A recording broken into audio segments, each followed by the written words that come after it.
Welcome to my channel. आज हम पढ़ने जा रहे हैं फॉर्मूला ड्राइव करेंगे हम लेंथ ऑफ पोलर टेंजेंट के लिए, सब टेंजेंट के लिए, नॉर्मल के लिए और सब नॉर्मल के लिए हम आज फॉर्मूला डेरिवेशन करेंगे। तो ओ एक्स है वो हमारी एक इनिशियल लाइन है और हमने ये हमारी कोई एक कर्व मान ली है जिसके ऊपर कोई पॉइंट पी माना है, जिसके हमारे कोऑर्डिनेट है, पोलर कोऑर्डिनेट है वो आर और थीटा आते हैं। थीटा अपना ये स्मॉल वेक्टोरियल एंगल थीटा है इतना, और आर है वो इसकी रेडियस है। इस पी पॉइंट पर हमने एक टेंजेंट ले ली पी टी, और इस पी पॉइंट के इस पी टी के परपेंडिकुलर में हमने अपना नॉर्मल वेक्टर लिया है, जैसे पी एन आ गया अपना। तो हमें पता है कि रेडियस वेक्टर, और हमें मान लेते हैं जो अपना ये रेडियस वेक्टर है और टेंजेंट वेक्टर है उनके बीच में एंगल क्या है, फाई है। ठीक है, ये जो अपनी लाइन है एन टी, ये यहाँ पर 180 डिग्री एंगल होगा। ये अपना एंगल 90 डिग्री है और ये भी अपना एंगल 90 डिग्री है। ये जो ओ पी लाइन है वो परपेंडिकुलर है एन टी लाइन के।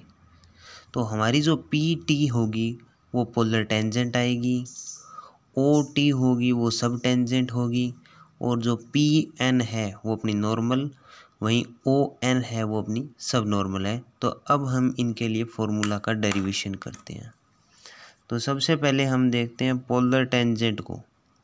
तो polar tangent that is the P T is equal to, तो ये जो अपना ट्राइंगल है पी ओ टी में, P O T triangle, P O T triangle में ये अपना एंगल फाई है। फाई हो गया तो ये अपना बेस है, ये परपेंडिकुलर हो गया और ये अपना हाइपोटेन्यूज हो गया। हमें फाइंड करना है पी टी जो कि अपना हाइपोटेन्यूज है। इस केस में हमें बेस पता है, तो P T is equal to O P secant phi हो जाएगा। O P secant phi, O P अपना आर दे रखा है, तो P T is equal to R secant phi हो जाएगा। इसे हम लिख सकते हैं आर सीकेंट फाई को हम ये लिख सकते हैं अंडर रूट ऑफ 1 प्लस में 10 स्क्वायर फाई, 1 प्लस में 10 स्क्वायर फाई। और हमें एक फॉर्मूला पता है कि tan ऑफ फाई है वो इक्वल टू होता है आर डी थीटा ओवर में डी आर।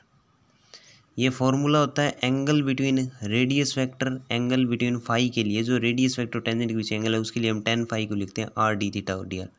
ये वैल्यू इस फॉर्मूले में हम पुट करते हैं, तो अपनी जो पी टी आएगी that will be R under root of 1 plus में आर स्क्वायर डी थीटा बटे में डी आर होल स्क्वायर हो जाएगा।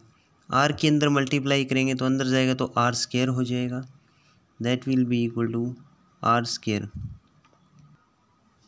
अब आर की अगर अंदर मल्टीप्लाई करें तो आर स्क्वायर प्लस आर की पावर 4 डी थीटा बटे में D R whole square under root. तो ये अपना फॉर्मूला आ गया पोलर टेंजेंट के लिए। अब हम फॉर्मूला निकालते हैं सब टेंजेंट के लिए। सब टेंजेंट है अपना ओ टी, वो क्या होगा इस ट्राइंगल में, दोबारा देखते हैं अपना ओ टी क्या है।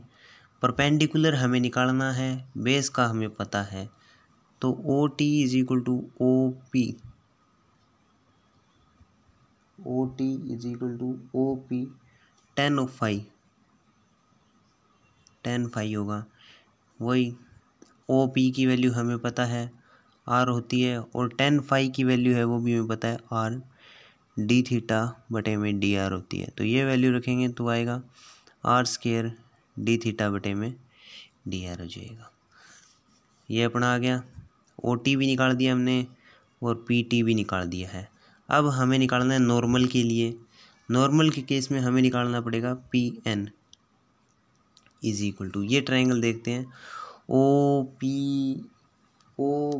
एन, तो पी एन अपना किसके इक्वल आएगा, ओ पी एन। अगर हम ट्राइंगल देखते हैं तो हमें पी एन निकालना है। इस केस में हमें ये बेस पता है।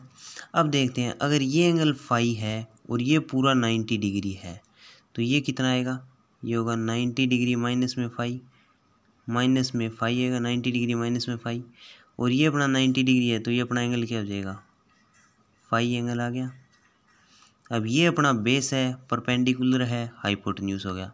हाइपोटेन्यूज निकालना है हमें, परपेंडिकुलर का हमें पता है, तो पी एन के इक्वल में आएगा O P cosecant phi, O P cosecant phi, that will be equal to O P को आर है, कोसिकेंट को हम लिख सकते हैं अंडर रूट ऑफ 1 प्लस में कोट स्केयर फाई, 1 प्लस में कोट स्केयर फाई हो जाएगा। इसे हम लिख सकते हैं R under root of 1 plus में 1 डिवाइडेड बाई में 10 स्केयर फाई लिख सकते हैं, that will be equal to R under root of 1 plus 10 phi की अगर ये वैल्यू है वो यहाँ पर पुट करते हैं तो वो आएगा 1 डिवाइडेड बाई में आर डी आर बटे में डी थीटा होल स्क्वायर और इसके रूट लगा दिया। तो ये अपना पी एन है जो नॉर्मल है, उसकी भी इक्वेशन आ गई। अब नेक्स्ट हम निकालेंगे वो होगा अपना ओ एन। तो हमने पोलर नॉर्मल की भी निकाल ली, अब सब नॉर्मल के लिए निकालते हैं ओ एन। इस केस में ये ओ एन निकालना है, परपेंडिकुलर हो गया ये एंगल, ये बेस हो गया, परपेंडिकुलर हो गया, तो इसे लिख सकते हैं कोट ऑफ फाई, ठीक है। O N is equal to O P cot phi लिख सकते हैं, that will be equal to O P को आर, कोट फाई को हम लिख सकते हैं 1 डिवाइडेड बाई में 10 ऑफ फाई लिख सकते हैं, that will be equal to R 1 divide में 10 फाई क्या होता है आर डी थीटा बटे में डी आर, आर से आर कट गया, ये किसके इक्वल आएगा डी आर बटे में डी थीटा। तो हमने चारों फार्मूले प्रूव कर दिए हैं। सबसे पहले हमने पोलर टेंजेंट के लिए ये फार्मूला है वो अपना प्रूव कर दिया, फिर हमने सब टेंजेंट के लिए ये प्रूव कर दिया है कि अपना ये फार्मूला इसके इक्वल होता है, फिर हमने पोलर नॉर्मल के लिए अपना ये फार्मूला प्रूव कर दिया, और अब हमने सब नॉर्मल के लिए अपना ये फार्मूला है वो प्रूव कर दिया है। Thank you.